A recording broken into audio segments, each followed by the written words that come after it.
Genesis chapter 15. After these events, the word of the Lord came to Abram in a vision. Do not be afraid, Abram. I am your shield. Your reward will be very great.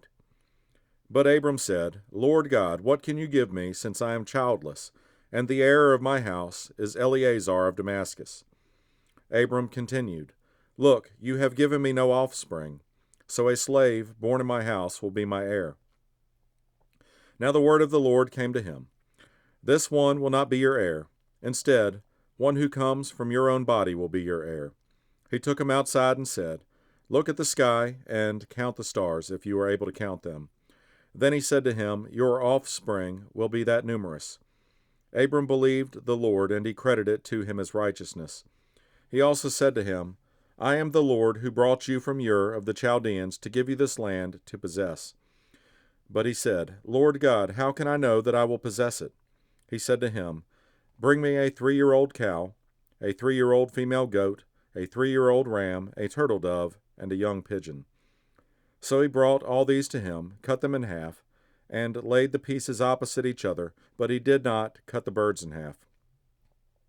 Birds of prey came down on the carcasses, but Abram drove them away. As the sun was setting, a deep sleep came over Abram, and suddenly great terror and darkness descended on him. Then the Lord said to Abram, Know this for certain. Your offspring will be resident aliens for 400 years in a land that does not belong to them, and will be enslaved and oppressed. However, I will judge the nation they serve, and afterward they will go out with many possessions. But you will go to your fathers in peace and be buried at a good old age.